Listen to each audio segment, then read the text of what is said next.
Now, we've got your NRL round 20 and 21 on debrief, and we start off first up with the Sydney Roosters downing the Parramatta Eels 28 points to nil. I gotta say, right off the top, Parramatta just weren't in this game. I thought heading into it, the Roosters were still down on plenty of troops, and things had only just gotten worse for them during the actual game up there in Mackay. So I thought surely this would be an opportunity for the Roosters to have for the Eels to try and keep their distance away from the Roosters, as keep pace with the Rabbitohs, the Storm, and the Panthers. Is probably the three benchmarks of teams of the Premiership at this point in time. That didn't happen that way. Instead, what happened was just the Roosters doing what the Roosters do best. It's hard to say otherwise, but that's just the truth of the matter. All the opportunities the Eels had, they just didn't pull them off. They had opportunities, but they were pulled back for one reason or another. Meanwhile, the Roosters has just utterly dominated the second half, and I did say last week if the Eels were to win, they would have had to keep their eye on James Tedesco backing up through the middle of the field. I said off the back of Radley. Instead, it was off the back of Walker, and Radley still made the difference as Tedesco sliced his way through. And Tedesco is outstanding, as usual. 187 running meters, 1 try assist, 6 tackle breaks, and 2 offload. So he definitely had a bit of an influence on that game over the course of it. The right edge of the Eels' defence was found out again, even though they did make the switch between Walker Blake and Blake Ferguson, playing them on other sides of the field. But by God, poor Ferguson. That bloody gash. I mean, come on. That was just, I don't know what that was. Of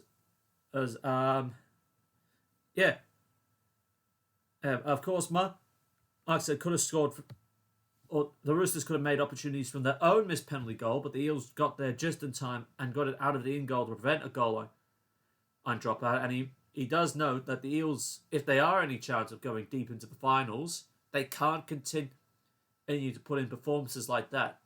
I would also add at the same time, keep Josh Morris away from the dance floor after that very poor rendition of the Macarena, I think it was later identified as. But they need Mitchell Moses back fast, Parramatta. And facing Melbourne, facing the Rabbits and Manly within the final 5 weeks, they need him on the park and they need him fit and firing when it comes time to face the real top heavyweight contenders in this field. Now, West Tigers. Where do I go from here with the West Tigers? Up 10-6 at half-time. Warriors have had a lot of problems in the last 2 years, and in recent times, especially with the news that Roger Tuivasa-Sheck had left the Warriors for good to take up his contract with Rugby Union. And the Warriors come out in the second half. Just the real turning point was that try scored by Ewan Aiken in the second half. And I just want to know, what the bloody hell was Luke Brooks thinking? I mean, you think of it, Tigers, the Warriors are lined up to the left. Brooks tries to go for a short goal line dropout, probably goes to about 10 metres. Ewan Aiken scoops it up, and he scores the try for the Warriors to take the lead. And that's with about 20 minutes to go. If you're forcing goal line dropouts that only go 10 metres, and you're still about 2 points in front, and you do something stupid like that, that's a deal breaker. That is an ultimate deal breaker for Michael Maguire. And he's under a lot of pressure because of performances like this. And of course, for the Tigers, it didn't help, as Marcus noted, that they lost Dane Laurie only a minute into this game. And they didn't have a hooker close to the try line, so the Warriors got possession of the ball, which he feels sealed the game. And that knock-on from Luke Brooks was also telling, because if he didn't knock it on, Tigers go length of the field to score and win the game. But that didn't happen. As for Ewan Aiken, I think the argument can be made that he actually played one of his better games he had for some time. And who would have thought it took him moving from the centres to the second row just to officiate this man of the match performance? And I think it was. 2 tries, 163 running meters, 1 line break, and 6 tackle breaks. So many would say that probably is the best game he's played in some time, and a little bit wider as well. So let's see what happens here. If this is just a short or temporary thing, that Nathan Brown has thought of, or maybe taking this forward and blunting younger centres for the Warriors as the way forward, then maybe that is the way forward for them. But other than that, Michael Maguire probably pulling a little bit of head he has remaining out due to this disaster of a team that has been playing well below his standards he has set for them. I don't know where the Tigers go from here. I can't say with any definite that this team is on the rise for now. They really need to clean out some bad performers. I think Luke Brooks is one of them. I think no matter what the press try and say, I think he's gone. I think Jackson and I've said this before, I think Adam Dewey and Jackson Hastings are the first choice. Royce Haas was confirmation moving forward. And I think Luke Brooks does not have a future at the Tigers. He'll be lucky to have a future anywhere else in the NRL because of these performances that he's been putting in. Now, South Queensland derby between the Brisbane Broncos and the North Queensland Cowboys. And I've got to say, this was a very strong Broncos performance. Much better than what they put up in the past. And to do it against the old rivals, the Cowboys, well, I think that just sweetened the deal even further. Now, of course, there were periods when North Queensland were definitely in charge of the game, and there was a whole lot of dubious opinion about Carl Felt's denied try that got pulled back, where Graham Annesley would only come out a couple of days later and would say, yeah, that ruling's incorrect. He should have scored. But other than that, I think the Broncos were indeed the much better side all round, and they made the Cowboys pay. And one of them leading the charge, and it's unfortunate because he's injured himself again, not seeing him for the rest of the year, but it's Katoni Staggs. 2 tries, 52 running meters, 2 line breaks, 5 tackle breaks, and 1 offload. Even in limited game time he's had this year, Katoni Staggs still proved why the Broncos desperately needed to keep him. And they have. Whether or not he wants to start at 5'8", now that he's gone and done his hamstring off the back of his ACL, maybe not. Tyson Gamble's still going to be at the club, so I probably think he will end up in the halves with Adam Reynolds come round 1 in 2022, if we actually do get there at this rate. As for the Cowboys, I don't know what more to say. It's just disappointment after disappointment. You think they're building to something. They're getting pretty close. And then it just comes crashing down like a ton of bricks. And I think Staggs and Jordan Ricky out on that right edge, as well as Jermaine Azarko on the wing. Another good night with the boot. 6 from 7 goals converted. And for a very dominant lead at half-time, and then continued on with it in the second half. Cowboys just weren't in it at all. Not a chance. So I really question what the strategy is here, because I know the whole Tamalolo thing has been played out, but they just need to tighten up on the defense and not get their heads down when something goes against them. This is Broncos play that we've talked about in the past. So it can't afford to be this way every single time something goes against them. But consistency is key at the end of the day. And bottom line, Cowboys are not consistent. I mean, neither the Broncos. But they're the ones coming away with the 2 points at the end of Friday night. So I don't know what else Todd Payton can do at the moment. Maybe another review, tighten things up. But that's just how I see it here. Now, there was no football on Saturday because for political reasons that this channel will not dive into whatsoever. This is not the place for politics. Queensland was thrown into a sudden snap lockdown that threw the NRL completely off and by surprise, I might add. But we did get round it eventually, and we rescheduled. So our next game, the Newcastle Knights downing the Canberra Raiders 34-24, actually takes place on Sunday. I gotta say, I was disappointed in the way the Raiders performed. I truly am. They were building something nicely. They'd just come off a narrow win against Parramatta the week prior, and they failed to back it up. As Newcastle, I would say, have ambushed them from the start, and they failed to recover after that. And I think Anari Tuwa, and Mark and I would both agree on this, he was absolutely on fire, and that left edge between Bradman Best and himself, that centre wing pairing, absolutely tore the Raiders to shreds. All their energy was focused down that left-hand channel. I think it was a little bit unfair that David Clemmer got denied that try because he looked like he had grounded it there, and it would have been his first time in about 4 years that he would have scored a try. Now he's going to have to keep waiting. Is it another week? Is it another year? Is it till the day he retires? I don't know. I can't answer that question there. Canberra did show some fight at the back end, both with Hudson Young and Emre Gula bashing their way through the middle of the field, taking down the Knights' defence. But it was just all too little, too late. They really needed to have a better start, the Canberra Raiders, and they didn't get that. Not one bit. That showed me that the Raiders were most likely to challenge the Knights at any stage of this game. None. Zero.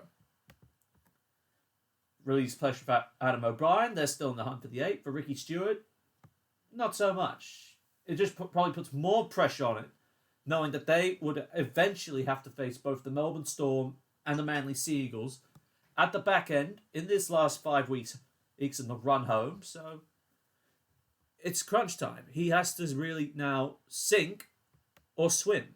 And I think there's more sinking than swimming at the moment for the Raiders. But I think that sums up their year as a whole.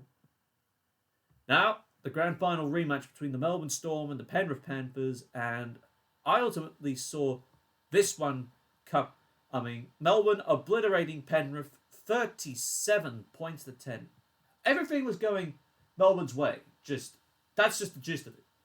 Penrith didn't do themselves any favours. Their left edge was completely riddled by Dean Iramia bagging a hat-trick, if I'm not mistaken, or he bagged a double that I am certain of. But that second try that I think Iramia scored, with Josh Addo-Carr, of all players, putting up a cross-field bomb, battered down. Oh, no, he actually did score a hat-trick. And then, that was just unbelievable. That is just crazy to what the Storm were able to do. It took them 9 minutes to score, and then they just blew Penrith apart. They ran 6 tries in the space of an hour and 5 minutes. No mercy. They could have gone to 50 if Penrith didn't get on the ball. And just the right edge was exposed. The middle with no Isaiah Yeo was vulnerable. If you allow both Jesse Bromwich and Harry Grant, who played his first game again, and you're asking for trouble big time.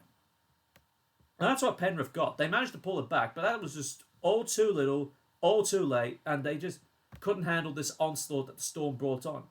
And it's scary that Melbourne could still kick up another gear. I mean, we wouldn't be surprised, because they always seem to have another gear in them when it comes to the business end of the season. It just remains to be seen how it goes down when it comes to ultimately, there have been, I would probably think, 4 of the last 5 grand finals. 1 against the Sharks, 1 against the Cowboys, 1 against the Roosters and against Penrith. Won 2 of them, lost the other 2, and of course bowed out in the preliminary final in 2019 at the hands of the Roosters. But you can't blame them. That's better than most other clubs have had in the last 5 years. So I can't complain, especially as a Canterbury fan lingering in last. And we'll get more on them shortly.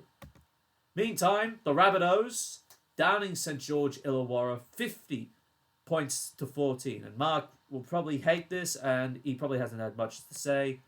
Well, he hasn't. He says he's got no comment whatsoever. Cody Walker, Latrell Mitchell, Adam Reynolds, all weaving magic and influencing the win. And again, and the interesting stat of this was that the entire second row, that all the point scoring records are falling this year. It's more than most. It's unbelievable how the 6-again revolution has played out. And for the entire Rabbitohs second row to get over the board, I think that's more down to the Dragons' poor defense and lack of discipline more than anything else.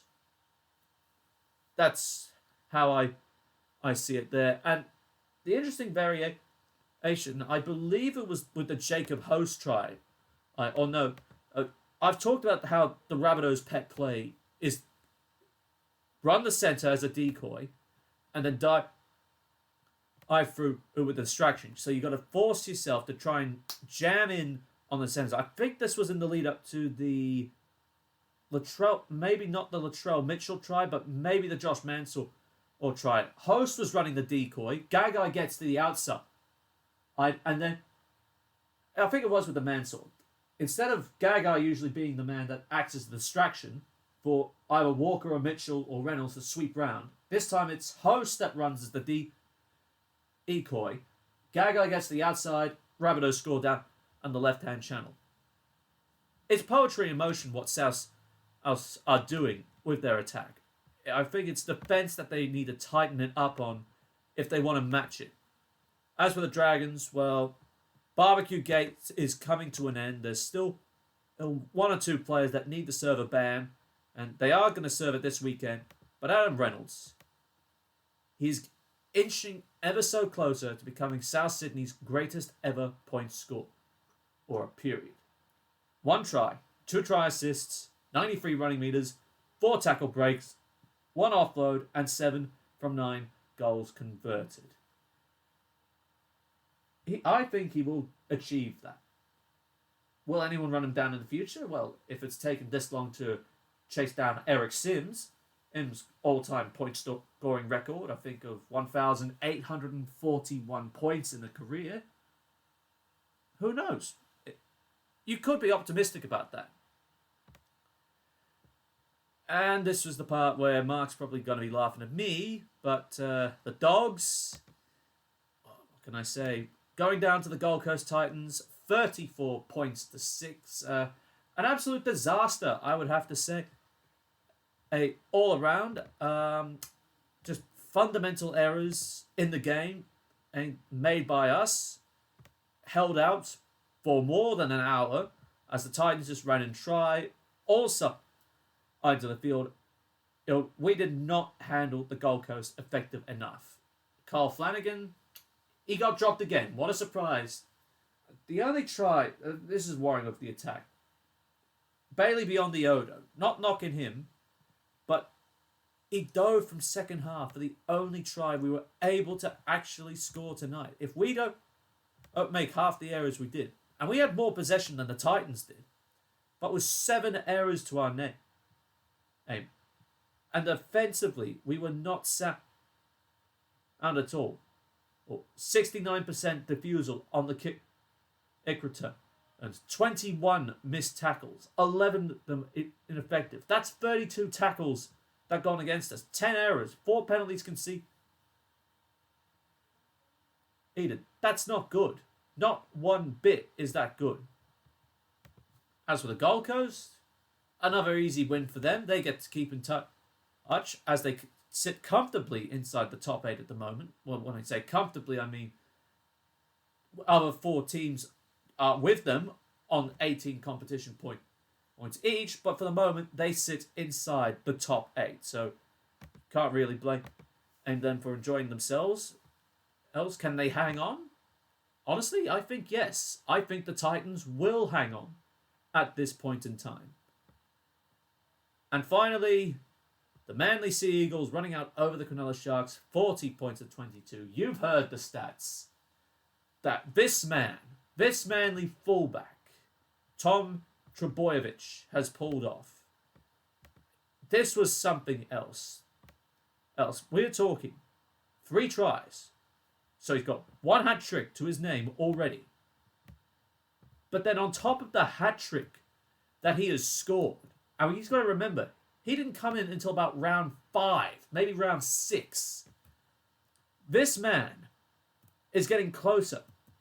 4 line breaks, or 4 line break assists, 3 line breaks, 3 tries. So the majority of the 7 tries Manly scored, they either had Tom Trbojević's hands directly on them, or they had his hands indirectly involved with the try assists. That's a lot of Manly's attack down the right-hand corridor, and then Ruben Garrick finishing it off from what was a tight game to begin with. The Sharks weren't pulling punches. They were really in the fight. But the moment you say Tommy Turbo, well, Manly just go turbo top gear, and there's just no way you can stop them. And as you heard from the interview with Shane Richardson in the last part, he reckons Manly are a smoky for the premiership. I mean, he did say it's going to be the Storm and the Panthers that get there in the end, but if it's not the Storm and the Panthers, he would probably think Manly in that. So if you missed that interview, jump back to the first part before or watching this so you don't get caught up. And Mark agrees with Tom Trbojević. All that has to be said, as he's had another magnificent game for Manly. And of course, he also wonders, like everyone else, how the hell did Jason Saab get that ball onto the ground? I mean, Andrew Voss once said, and I think this is the wisest quote of them all, rugby league is the greatest sport in the world, and that is the reason why. This is another one of those moments. We do not question how he got that down. We just sit back and marvel at the fact that he did get that ball down. Don't question it. Just accept it. And that's going to be on the end of season highlights. Maybe for the next 10 years is when it comes to the next top 10 tries scored in 10 years. Who knows? I'm only theorizing. Now, finally, we have the round 21 on, it's our second half of the debrief. It's going for the round 21 fixtures. Now, due to the recent lockdown that's befell Southeast Queensland, and most of the other regional games have been cancelled, and it's only Suncorp and Cbus Super Stadium that will be hosting these games moving forward. So we start off with the Newcastle Knights hosting the Brisbane and Broncos. Of course, with the Broncos, no Jake Turpin and no Katoni Staggs. So Jesse Arthurs is lifted into the centres, and Danny Levi has been then selected at dummy half, with TC Rabati staying on the bench, with Anthony Milford, Albert Kelly and Xavier Coates in the reserves. As for the home side, a bit of a loss. No Jaden Brayley due to injury. So Chris Randall is lifted into dummy half, and Phoenix Crossland is sent back to the reserves. Lachlan Fitzgibbon is also amongst those reserves. But other than that, Newcastle are unchanged from the side that dominated the Canberra Raiders.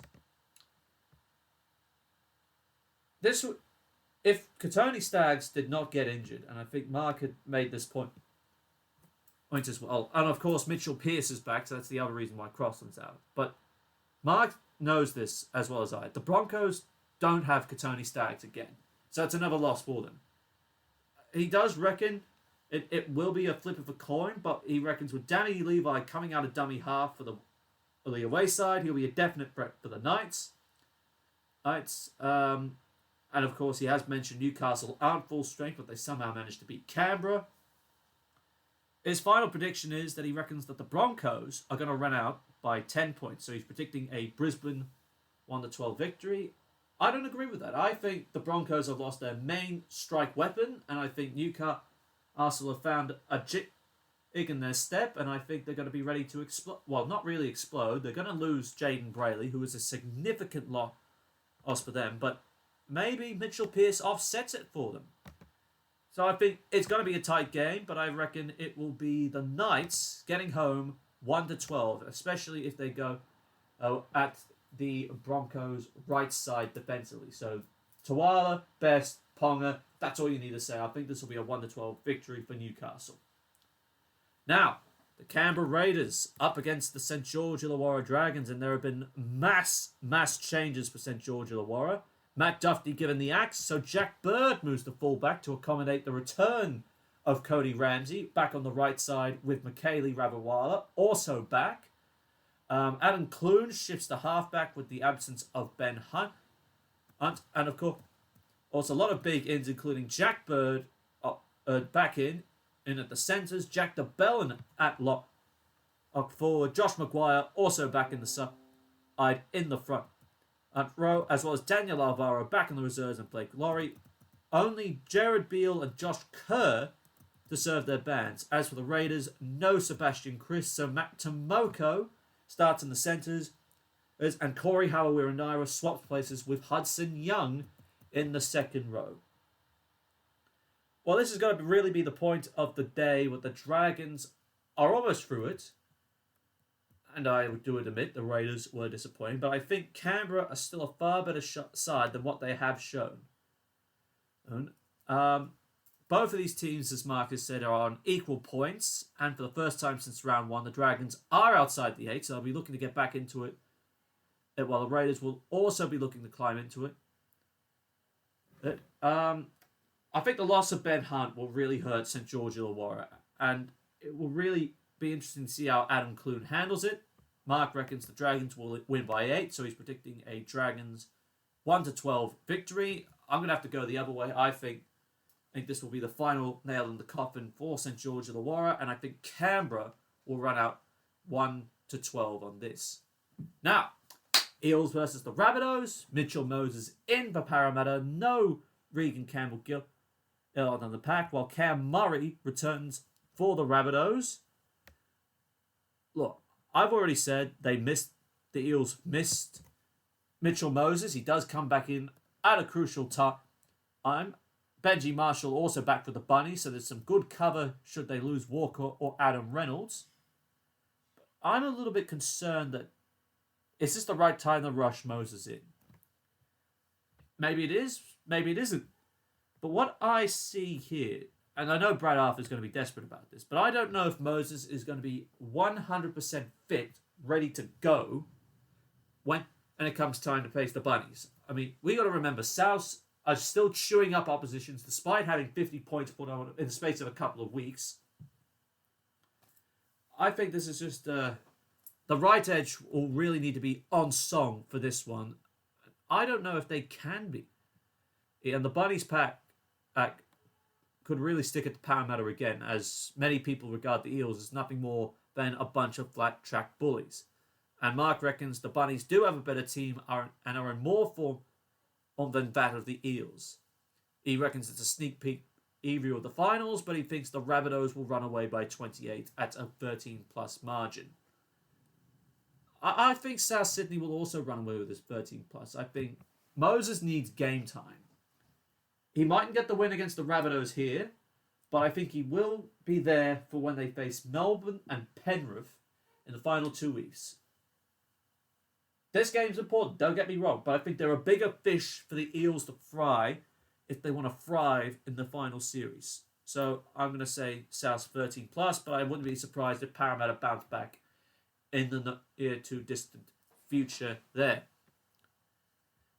Now, Warriors and the Sharks. Of course, the Sharks got belted by Manly, but they have the upside of having both Jesse Ramian and Matt Moylan return, earning in the side. So Connor no, I can't. Anyway, HCSC for Talakai, that's the name I was after, moves back into the second row. There. I'm sort of blanking a little bit, but I'm doing my best here. Yeah, other than that's simple change. The Sharks. Oh yeah, that's right. Jack Williams, who starts at lock with Toby Rudolph moving into the front row. As for the Warriors, there's Peter Hiku, who moves back into the centres to accommodate the return of Chanel Harris-Tavita at 5'8". Ewan Aiken now properly starts in the second row. With Villiers Ami Valea maintaining his spot in the set. Enters also with a return of Adam Fanua Blake, which is a big boost, alongside Matt at Lodge. Look, I think the Sharks are in real trouble here. I think after being exposed against Manly, and I think the confidence that the Warriors would have taken out of that game against the Tigers, where they had a lot of injury concerns, but they still managed to rally hard to get back into it. The Warriors have a lot of admirers, I gotta say. And I think they'll do something similar to here. Mark has predicted that the Warriors win by 6 at 1-12. I think the Warriors will also win in a 1-12 margin. Now, the Sydney Roosters up against the Penrith Panthers, and Penrith have had a couple of things go their way, but they've also had things in their favour. Api Coruscant is back at dummy half, so Mitch Kenny goes back to the bench. Isaiah Yeo is back at lock forward. And Matt Eisenhuth to the bench, with Tavita Pangai Jr. to play his first game for the Panthers in a short stint before he joins the Dogs. And I believe Jerome Luai is back. And Nathan Cleary, I should say, has actually been added into the reserves. Brent Naden shifts to the wing, and Kurt Capewell to the centres, with Scott Sorensen starting in the second row. As for the Roosters, Dale Copley plays his first game for the Roosters again since joining from the Broncos. Joey Manu is back in the centres, and Josh Morris has been ruled out with that hamstring injury. Look, I think with the idea that Nathan Cleary could be fit for this game, I think this just puts more pressure on the Roosters. Sure, they were good against the Eels, but Penrith have got a lot of strike back and are very crucial pieces in their puzzle. As for Mark, he reckons that the signing of Dale Copley is a very good one, and hopefully if we can see him at his best. And he reckons he doesn't see Nathan Cleary playing, as they'll probably give him another week just to be extra cautious. And he did, as note, without Cleary, Penrith have struggled. I think it's the other way around. I think they will put Cleary into the side for a big boost ahead of the finals and against higher quality opposition. He's predicted that the Roosters will run out 18 points at a 13 plus margin. I'm going to swing the other way, and I'm going to say Penrith win 13 plus. Now, the game of the round in the NRL, the Manly Sea Eagles hosting the Melbourne Storm. A bit of a blow for Melbourne. No Felice Kafusi, I believe, due to suspension. So Chris Lewis comes into the second row, and Tom Eisenhuth is added to the side. And, of course, Cooper Jones has been included in the reserves. As for Manly, Josh Aloiai and Cade Cust are back, but, of course, Aloiai will stay in the side and Cust in the reserves.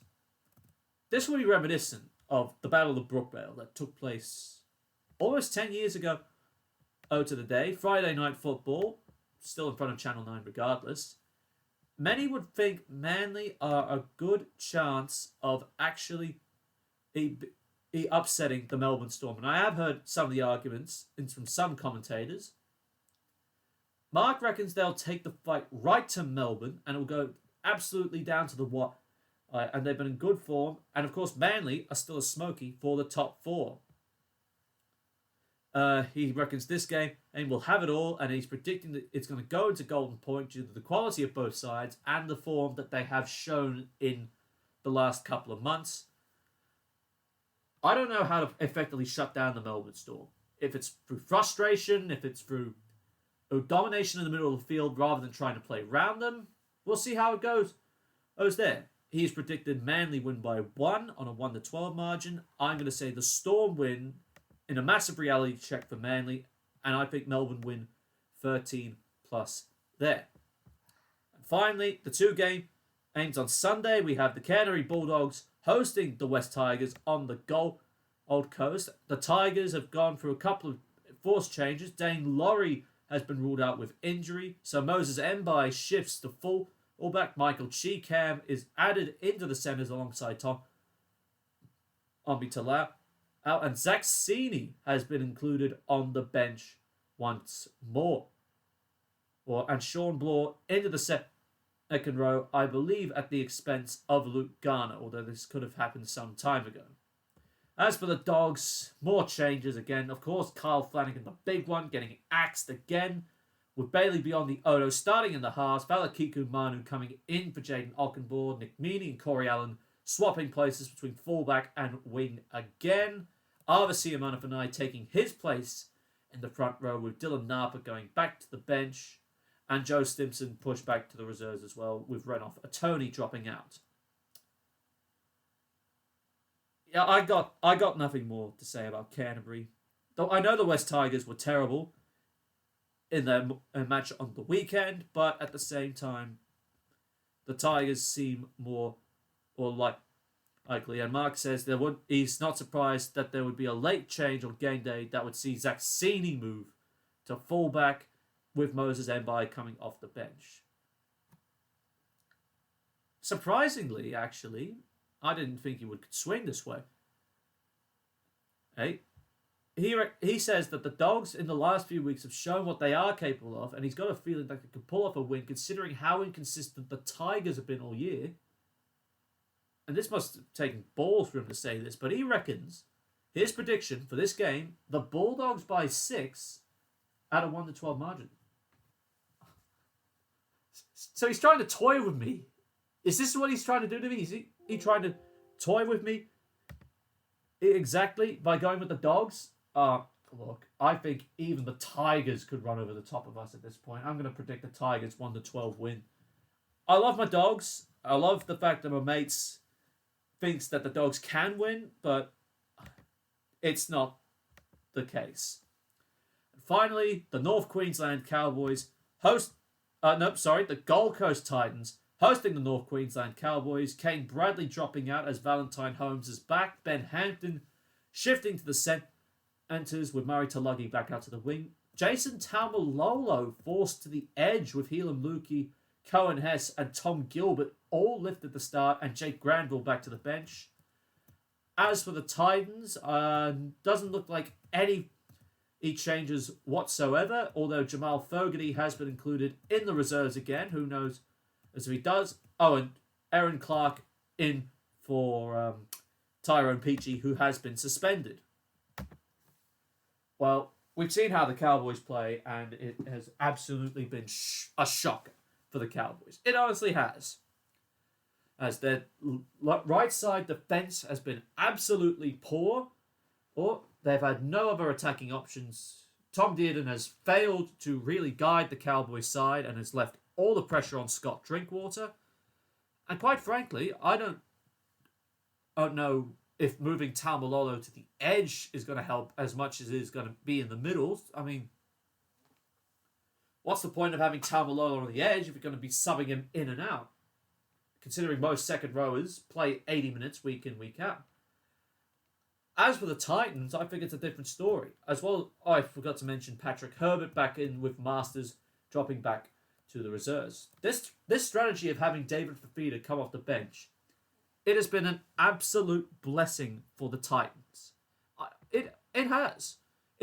That strategy is working. They have dominated games more often than not, and they've been actually more consistent with this model. And I think there's a real buzz around Toby Sexton, I gotta say. It'll be interesting to see how Ash Taylor can hang on. I don't know if Fogarty does play, which would be an even bigger boost. Marcus said that both teams have got big forward packs, so it's going to be real hard for both teams to get through the middle early. So line breaks, they'll have to go wide until the middle's fatigued midway through the half. Well, I think it's more likely target Jason Taumalolo on an edge. And I think the Cowboys will crumble. Because more than likely, he'll be placed on the right. He'll be marked up against David Fafita. Most likely, if he does come onto the field.